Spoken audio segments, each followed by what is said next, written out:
지하철영어소설읽기 The Call of the Wild Jack London 야성의 부름 10 of 20 Best of all, perhaps he loved to lie near the fire, hind legs crouched under him, forelegs stretched out in front, head raised and eyes blinking dreamily at the flames. Sometimes he thought of George Miller's big house in a sun-kissed Santa Clara Valley, and of the cement swimming tank and Isabel, the Mexican hairless, and Toots, the Japanese park. But oftener he remembered the man in the red sweater, the death of Curly, the great fight with speech, and the good things he had eaten or would like to eat. He was not homesick. The sunland was very dim and distant, and such memories had no power over him. It was a hard trip with the mail behind them, and the heavy work wore them down. They were short of weight and in poor condition when they made Dawson, and should have had a 10 days or a week's rest at least. But in 2 days' time, they dropped down the Yukon bank from the barracks, loaded with letters for the outside. The dogs were tired, the drivers grumbling, and to make matters worse, it snowed every day. This meant a soft trail, greater friction on the runners, and heavier pulling for the dogs. Yet the drivers were fair through it all and did their best for the animals. Each night the dogs were attended to first. They ate before the drivers ate, and no man sought his sleeping robe till he had seen to the feet of the dogs he drove. Still, their strength went down. Since the beginning of the winter, they had traveled 1,800 miles, dragging sleds the whole weary distance. Buck stood it, keeping his mates up to their work and maintaining discipline, though he too was very tired. Billy cried and whimpered regularly in his sleep each night. Joe was sourer than ever, and Solex was unapproachable, blind side or other side. But it was Dave who suffered most of all. Something had gone wrong with him.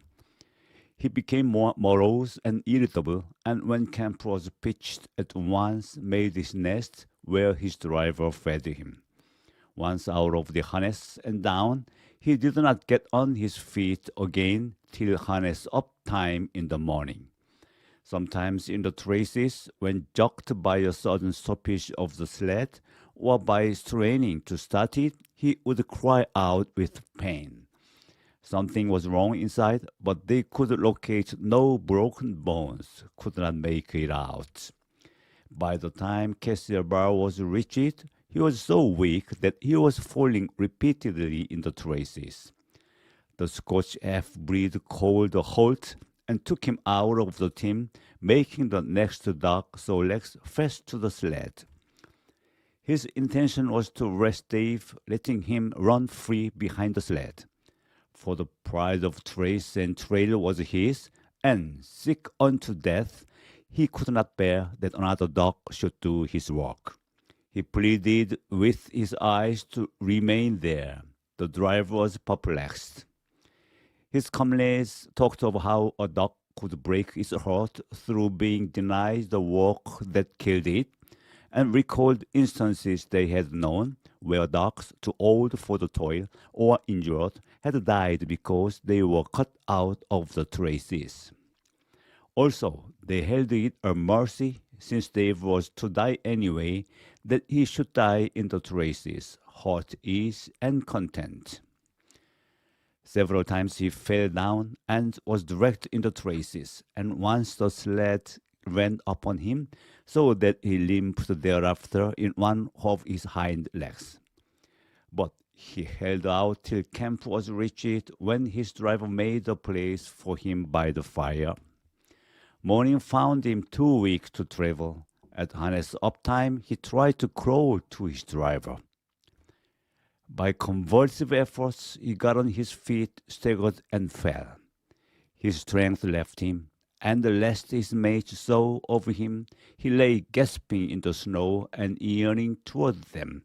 But they could hear him mournfully howling till they passed out of sight behind the belt of river timber. Here the train was halted. The Scotch half-breed slowly retraced his steps to the camp they had left. The man ceased talking. A revolver shot rang out. The man came back hurriedly. The whips snapped. The bells tinkled merrily. The sledge churned along the trail. But Buck knew, and every dog knew, what had taken place behind the belt of river trees.